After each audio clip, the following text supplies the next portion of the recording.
grim darkness of the far future, there is only war.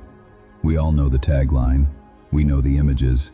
8-foot-tall super soldiers sawing demons in half with chainswords while heavy metal plays in the background. But ask yourself a practical question. How do those chainswords get fuel? How do you feed 1 billion soldiers on a planet that produces nothing but radioactive ash? How do you coordinate a crusade across 1,000 light years when your email system relies on telepathic monks screaming into a hell dimension? The reality of the 41st millennium is that the war for survival isn't being won by heroism. It isn't being won by orbital bombardments or psychic powers. It is being won by logistics. It is being won by supply chains. In the end, it is being won by Microsoft Excel. This is not a story about a demigod warrior returning to save the day with a burning sword. This is a business case study. It is the story of Roboute Guilliman, the Primarch of the Ultramarines, waking up after a 10,000-year coma to find himself installed as the new CEO of the largest, most inefficient, and most horrific corporation in galactic history. This is how the Avenging Son is trying to save humanity from bankruptcy, one spreadsheet at a time. Executive summary: the ultimate distressed asset. To understand the magnitude of the task facing Roboute Guilliman, we first have to reframe how we look at the Imperium of Man. Drop the Gothic architecture and the religious chanting for a moment. Look at the structure. The Imperium is not a country. It is a holding company. It is a conglomerate of 1 million subsidiaries, planetary governors, forge worlds, and night houses, operating under a franchise model that hasn't updated its handbook in 10 millennia. By the time the 41st millennium drew to a close, this corporation was arguably the worst-run organization in the history of the universe. It was a bloated, redundant, decentralized mess. It had operated without a chief executive officer for 10,000 years, ever since the founder, the Emperor of Mankind, was incapacitated and placed on permanent life support. In his absence, the company was run by a board of directors known as the High Lords of Terra. While individual members of this board might have been competent in their specific silos, as a collective, they were paralyzed by risk aversion and tradition. They were the ultimate yes men, protecting their own bonuses while the stock price plummeted toward zero. When Roboute Guilliman was resurrected during the events of the Gathering Storm, it wasn't just the return of a hero. From a management perspective, this was a hostile takeover. It was the ultimate turnaround management scenario. Guilliman possesses a superpower that is far more terrifying than his physical strength. He has the ability to process data, optimize workflows, and restructure hierarchies faster than a supercomputer. He looked at an empire crumbling under the weight of its own technical debt and realized that before he could fight the monsters at the gates, he had to fight the monsters in the HR department. He had to audit the books. And what he found was a corporate nightmare that would make a modern auditor weep blood. Chapter 1. The Corporate Audit. Anatomy of a Failing Empire. Before a new CEO can fix a broken company, they have to open the books and see where the money is bleeding out. When Guilliman returned to Terra, he didn't immediately launch a crusade. He spent days locked in archives, reading reports. He performed a forensic audit of the Imperium. What he discovered was a level of organizational rot that had transitioned from mere incompetence to actual religious dogma. The Imperium was suffering from organizational inertia on a galactic scale. The back office nightmare. The core of the problem lay with the Adeptus Administratum. This is the Imperium's back office, the civil service, the clerks, the scribes, the tax collectors. In a healthy organization, the back office exists to support the front line. In the Imperium, the back office had become a self-perpetuating tumor.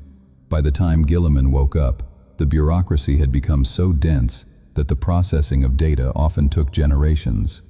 A request for reinforcements from a besieged planet might be filed by a planetary governor, stamped by a subsector clerk, reviewed by a sector lord, and finally approved by Terra 300 years later. By the time the reinforcements arrived, the planet had not only been destroyed, but the civilization that destroyed it had also risen, fallen, and been fossilized. The feedback loops were broken. Information was rendered valueless by the sheer latency of the system. Supply chain failure, the SKU mismatch. The most damning evidence of this rot is found in the logistics of the Departamento Munitorum. There are strictly documented case studies of supply chain failures that cost millions of lives, not due to enemy action, but due to inventory mismanagement. Take the tragedy of the Tanith first and only during the Sabbat World's Crusade. This was a light infantry regiment specializing in stealth and reconnaissance. In a critical theater of war, they requested a resupply of power packs for their standard-issue laser guns. The Departamento Munitorum acknowledged the request and shipped the crates. However, due to a lack of standardized stock-keeping units, or SKUs, the power packs that arrived were the wrong size. They were standard pattern, but the Tanith weapons were of a slightly different make. In business terms, this is the equivalent of a logistics manager shipping lightning cables to a factory that runs exclusively on USB-C the day before a product launch. But in the Imperium, you can't just return the item to Amazon. The result was that an elite regiment was forced to fight strictly with bayonets and scavenged weapons. They were legally supplied, but functionally disarmed. The audit revealed that this wasn't an anomaly. It was a feature of the system. The data entry fatality. If inventory mismanagement is bad, data entry errors are catastrophic. In a universe where human life is the cheapest currency, the lack of quality assurance in data processing leads to horrifying churn rates. There is a recorded incident involving a simple clerical error, a typo. A scribe, likely overworked and underfed, mistyped a single digit in a regimental deployment code. This error was not caught by any supervisor because there were no supervisors, only more scribes. The order went through the pneumatic tubes, was stamped by a servitor, and resulted in a transport fleet diverting course. A regiment of newly raised recruits who were scheduled to go to a low-intensity training world to learn the basics of warfare were instead routed directly into a meat-grinder war zone against the Tyranids. They dropped out of warp and landed on a planet consumed by a biological apocalypse. The casualty rate was 99% within the first hour of deployment. From a human resources perspective, the Imperium invested 18 years of resources into growing each of those soldiers, outfitted them with gear, transported them across the stars, and then incinerated that capital investment instantly because someone didn't double-check a spreadsheet cell. The billing error and asset liquidation. Perhaps the cruelest example of this bureaucratic indifference is the billing error. The Imperium operates on a tithe system, essentially a corporate tax paid in men and material. A particular planet had been functioning perfectly for nearly 3 millennia, but due to a filing mistake in the Administratum's archives, the tax collectors simply forgot it existed. For 2,800 years, no tithe ships arrived. When a clerk finally noticed the discrepancy, the system didn't flag it for review or offer a debt restructuring plan. The bureaucracy operates on binary logic. The planet owed 3,000 years of back taxes. The demand was issued: pay everything owed immediately. It was mathematically impossible for the planet to comply. They couldn't produce 3 millennia of output in a single fiscal quarter. So the Administratum invoked the penalty clause. The entire population of the planet was seized. They were not imprisoned, they were liquidated. They were processed into servitors, lobotomized cyborg slaves, to pay off the debt. The Imperium destroyed a thriving, productive asset to balance a ledger that nobody had looked at since the previous age. This is the definition of human capital mismanagement. The chronostrife, the ultimate KPI failure. However, the most shocking discovery for Guilliman wasn't about guns or taxes. It was about time itself. Any CEO knows that you cannot run a global strategy if you don't know what day it is. You need a synchronized calendar to coordinate logistics, shipping, and quarterly reports. Guilliman found that the Imperium had lost the ability to measure time. Due to the relativistic distortions of space travel and the chaotic influence of the warp, time flows differently in different parts of the galaxy. But the issue was compounded by internal politics. Different branches of the government used different calendars. The Inquisition used one timeline, the Administratum used another. This culminated in a civil war within the Ordo Chronos, the agency responsible for the calendar. Factions actually started shooting at each other over which date was the correct, current year. When Guilliman established his new audit bureau, the Logos Historica Verita, he asked a simple question: what year is it? The answer was terrifying. It could be the early 41st millennium, or it could be the late 42nd. Nobody knew. He was a CEO trying to coordinate a merger between two halves of the galaxy, and he couldn't even set a meeting invite because the calendar system had collapsed. This event, known as the Chronostrife, represents the total failure of the Imperium's management information systems. The data wasn't just messy, it was fundamentally broken. With the audit complete, Guilliman realized the scope of the nightmare. He wasn't just fighting aliens. He was fighting a 10,000-year accumulation of bad habits, zero accountability, and corporate stupidity. He realized that before he could save humanity, he had to become the most unpopular man in the room. He had to fire the board. Chapter 2. The Return of the Executive, the Super Accountant. Roboute Guilliman did not return to the galaxy as a warrior. If you want a berserker, you look for Angron. If you want a mystic, you look for Magnus. Guilliman returned as something far more dangerous to the corrupt status quo. He returned as an administrator. The internet jokes that Guilliman wins wars using Microsoft Excel, and frankly, that is the most accurate description of his superpower. While the rest of the Imperium treats technology as magic and logistics as a prayer, Guilliman treats them as variables in an equation. He operates on a cognitive framework divided into two distinct processing streams: the theoretical and the practical. The theoretical is the modeling phase, scenario planning, risk assessment, and data simulation. The practical is the execution. His mind runs these two streams simultaneously, processing information faster than the most advanced cogitators of the Adeptus Mechanicus. When he first awoke from his 10,000-year stasis on Macragge, amidst a demonic invasion, he didn't just grab a sword and start swinging blindly. He took critical seconds to absorb the tactical data feed, analyze the degradation of his legion's organizational structure, and redraw the supply lines in his head. Only then did he authorize the violence. There is a famous quote attributed to him that sums up his entire management philosophy: "A capacity for the theoretical is admirable, but a stomach for the practical is priceless." In modern business terms, he is saying that strategy means nothing without execution. You can have the best pitch deck in the world, but if you can't ship the product, you are worthless. The loneliest CEO in the universe.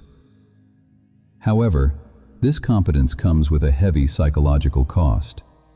Guilliman is diagnosed with what we might call ultra-depression. He is a man from the age of reason, an era of science, logic, and secular truth, who has woken up in a future dominated by superstition, ignorance, and religious fanaticism. Imagine being the CEO of a tech company, falling into a coma, and waking up 10,000 years later to find that your employees are now worshiping the server room as a temple, treating the IT manual as a holy scripture they can't read, and burning anyone who tries to reboot the router. That is Guilliman's daily reality. He is the only sane man in a galaxy-sized asylum. He suffers from extreme executive burnout. He is described as micromanaging the economy, the bureaucracy, and the military because there is literally no one else competent enough to do it. He cannot delegate because the people below him are either incompetent zealots or corrupt politicians. He works without sleep, processing data slates by the mountain. This burden is physically manifested in the armor of fate.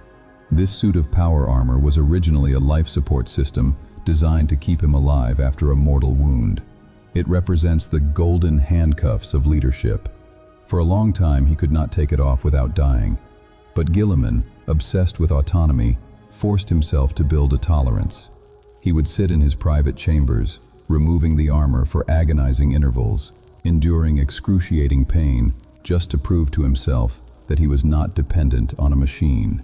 He needed to know that he was still the master of his own existence, not just a component in the corporate machinery. But before he could fix the galaxy, he had to fix the boardroom, and that required the most aggressive restructuring plan in Imperial history. Chapter 3. Hostile Takeover, the Hexarchy Crisis. When Guilliman arrived on Terra, he looked at the High Lords, the Senatorum Imperialis, and saw a board of directors that was totally unfit for purpose. These were 12 of the most powerful individuals in the galaxy, but collectively, they suffered from the static tendency. This is the corporate belief that the current structure is perfect and holy, and any attempt at reform is heresy. They were more interested in protecting their silos and their pensions than in navigating the crisis of the Great Rift. Guilliman didn't negotiate. He initiated the Primarch's scourge, sea-level restructuring. He fired 5 of the High Lords immediately. This included the Master of the Administratum, Erthu Hemotalion, and the Ecclesiarch, Baldo Slist. He stripped them of their power, their titles, and their influence. In their place, he promoted mid-level managers who had shown actual competence and loyalty. Reformers like Violetta Roskovler, a logistics expert from the Departamento Munitorum, who was elevated to run the entire bureaucracy. It was a bloodless coup at first. Guilliman then left Terra to launch his Indomitus Crusade, leaving his new appointees in charge. But the old guard, the fired executives, didn't go quietly. They launched a counterattack, the boardroom coup. The deposed High Lords formed a conspiracy known as the Hexarchy. Their strategy was classic corporate sabotage. They believed in the concept of Imperium Eterna, the idea that Guilliman's reforms were destroying the Emperor's legacy. They waited until the CEO was out of the solar system, and then they made their move to seize control of Terra. They utilized the Minotaur's chapter of Space Marines. The Minotaurs are infamous in lore as the High Lord's pets. They are corporate enforcers, a military force that specializes in destroying other Space Marines and is psycho-indoctrinated to follow the orders of the High Lords without question. The Hexarchy used them to lock down the government, aiming to cut Guilliman's supply lines and force him to return to the negotiating table, effectively turning him from a supreme dictator back into a field general under their control. The legal loophole. But Guilliman had anticipated this. Using his theoretical framework, he had predicted the pushback. He allowed the coup to proceed to expose every traitor in the system. The climax of this crisis is a masterclass in bureaucratic warfare. As the Minotaurs were preparing to slaughter the Loyalist defenders, the new Master of the Administratum, Violetta Roskovler, marched onto the battlefield. She didn't bring a weapon. She brought her badge of office. She raised the seal of the Master of the Administratum. The Minotaurs paused. Their psycho-conditioning wasn't programmed to obey a specific person like Erthu Hemotalion. It was programmed to obey the office. Since Guilliman had legally installed Roskovler as the rightful master, the Minotaurs recognized her authority as absolute. In a split second, the entire military asset of the coup switched sides. It was the ultimate exploitation of a legal loophole. Liquidation. At the exact same moment, the trap snapped shut in the meeting room of the Hexarchy. The Grand Master of Assassins, Phaedix, who was ostensibly part of the coup, revealed he had been working for Guilliman the entire time.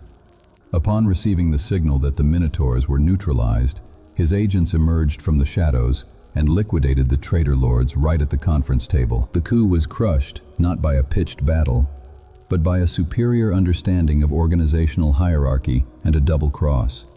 Guilliman had successfully cleaned house. With the board of directors now staffed by loyalists and the static tendency broken, he was finally ready to launch the greatest infrastructure project in human history, the Indomitus Crusade. Chapter 4. The Indomitus Crusade, a logistics miracle. With the boardroom secured and the traitors liquidated, Roboute Guilliman launched the Indomitus Crusade. In the history books of the 41st Millennium, this is recorded as a glorious military campaign to reclaim the stars from the darkness. But if you look at the operational manifests, it wasn't a war. It was a massive infrastructure project designed to reconnect the two halves of a severed galaxy. Guilliman understood a fundamental truth that his brother Primarchs often ignored. Amateurs talk about strategy. Professionals talk about logistics. He didn't just need soldiers, he needed a delivery system. The Officio Logisticarum, the Hand of Guilliman. His first move was to bypass the rotting carcass of the Adeptus Administratum.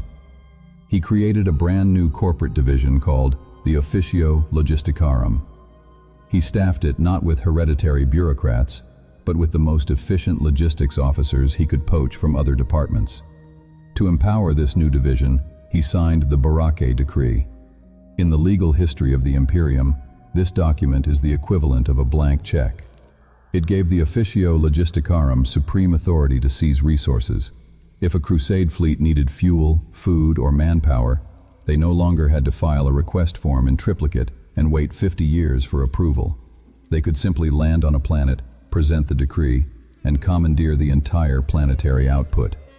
It was the ultimate removal of red tape in favor of lead time.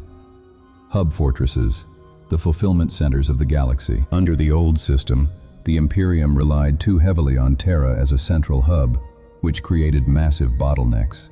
Guilliman decentralized the supply chain. He established a network of hub fortresses. Think of these not as military bases, but as Amazon fulfillment centers on a planetary scale.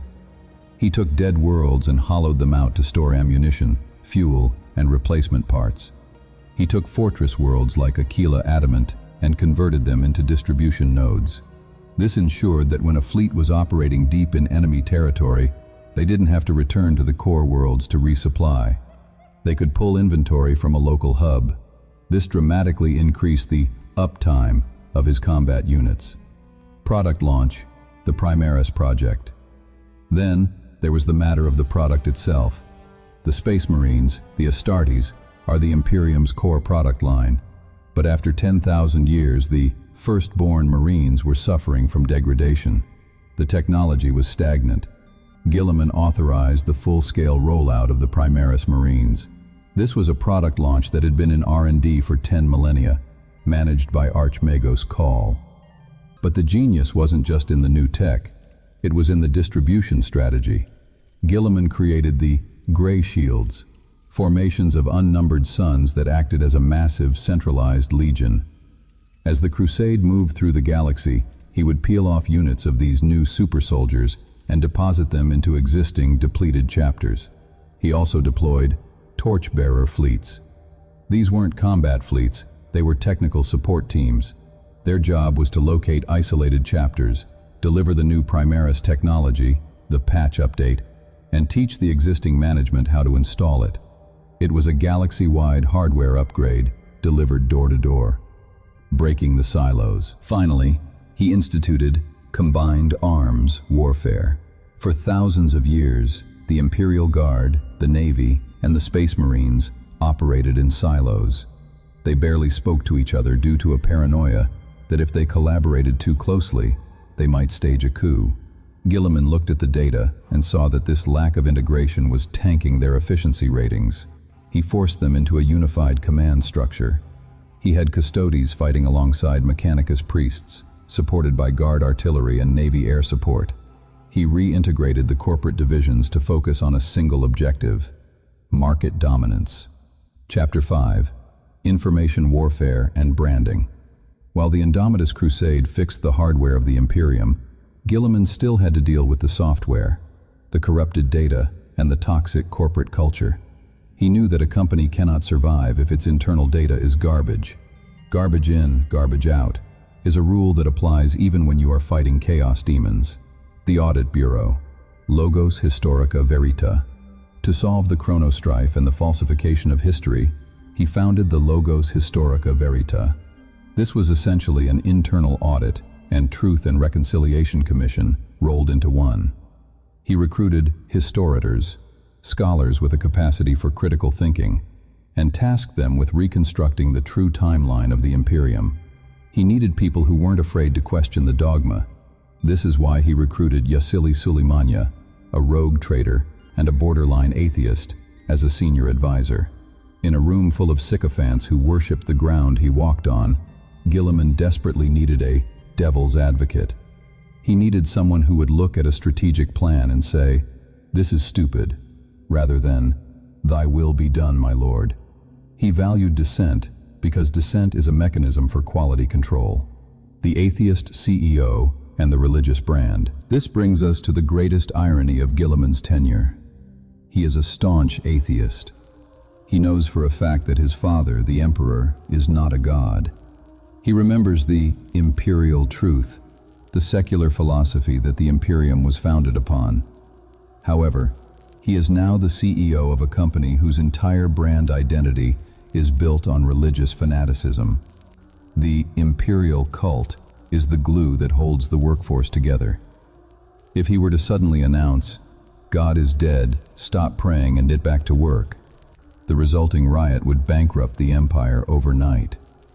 So, Guilliman made a pragmatic business decision. He chose to leverage the brand, even if he despised it. He works with the ecclesiarchy. He tolerates the saints and the miracles because they produce tangible results on the battlefield. He calls this the Matthew effect. If the faith of the shareholders drives the stock price up, he will not argue with the market. He is a rational man using irrational tools because that is what the situation demands. He is a CEO who hates his company's logo, but wears the t-shirt anyway because he knows it sells units. Chapter 6. Case Study: The Plague Wars. To see this new management style in action, we have to look at the Plague Wars. This was a direct conflict over the fate of the realm of Ultramar, Guilliman's home turf. The aggressor was his brother, Mortarion, Primarch of the Death Guard.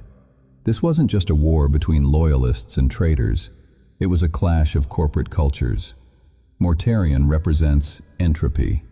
His strategy is attrition, despair, and biological warfare. He relies on the inevitable decay of all systems. Guilliman represents order. His strategy is organization, sanitation, and supply chain dominance. Decentralization, the Tetrarch system. When Guilliman returned to Ultramar, he found that his own 500 worlds were being micromanaged to death. Decisions were bottlenecked at the capital Macragge. In a fast-moving crisis like a demonic invasion, that latency is fatal. So, Guilliman reinstated the Tetrarch system. He divided his personal empire into 4 administrative sectors. He appointed 4 Tetrarchs, senior executives with absolute authority to govern their territories. Crucially, he didn't just pick his old buddies. He diversified the leadership team. He chose Severus Agemon, a traditionalist from the Ultramarines, to appease the old guard. But he also appointed Decimus Felix, a Primarch Marine, representing the new technology and the new generation. He essentially created regional VPs, vice presidents, so he didn't have to approve every single expense report himself. This allowed the local defenses to react to Death Guard incursions in real time, solving the decision-making bottleneck. The mobile headquarters. During this campaign, Guilliman didn't command from a bunker. He commanded from the Macragge's Honor, a 26-kilometer-long flagship. But if you stepped into his personal sanctum, you wouldn't see a trophy room filled with skulls. You would see a high-tech office. The room is described as being filled with banks of cogitators, holographic maps, and scrolling data feeds. It is a situation room. It is a dashboard. While Mortarion was out there brewing magical plagues in a cauldron, Guilliman was standing in the glow of blue light, watching resource allocation graphs, troop movement vectors, and ammunition expenditure rates. He treated the war like a complex engineering problem. Even when he was infected with the God Blight, a disease designed to kill a demigod, he didn't panic. He fell back on his preparations. And with a little help from the chairman of the board, the Emperor possessing him at the last second, he drove Mortarion off. But make no mistake, the miracle only worked because the logistics were in place to keep the army standing long enough for it to happen. Conclusion. The bottom line. So is Roboute Guilliman a hero? In the classical sense, perhaps. But in the 41st millennium, hero is a cheap word. There are millions of heroes dying in mud every single day. The Imperium didn't need another hero, it needed a manager. The meme that Guilliman wins wars with Excel is funny, but it is also profound. In a universe defined by madness, rage, and the literal manifestation of nightmares, the most radical thing you can be is competent. The most powerful weapon isn't a bolter or a chainsword, it is a functioning spreadsheet. Guilliman is not fighting to win a glorious victory. He is fighting to keep the company solvent. He is fighting to keep the lights on for one more day. He is a rational man trapped in an irrational universe, using logic to hold back the tide of insanity. He is the CEO of the apocalypse. He has audited the books, he has fired the incompetent board members, and he has restructured the debt. The work is grueling, the burnout is real. Ideally, he would like to retire, but as every good executive knows, you can't quit when the market is crashing. You put on your power armor, you open the next file, and you get back to work. Because in the grim darkness of the far future, there is only war, and someone has to manage the budget for it.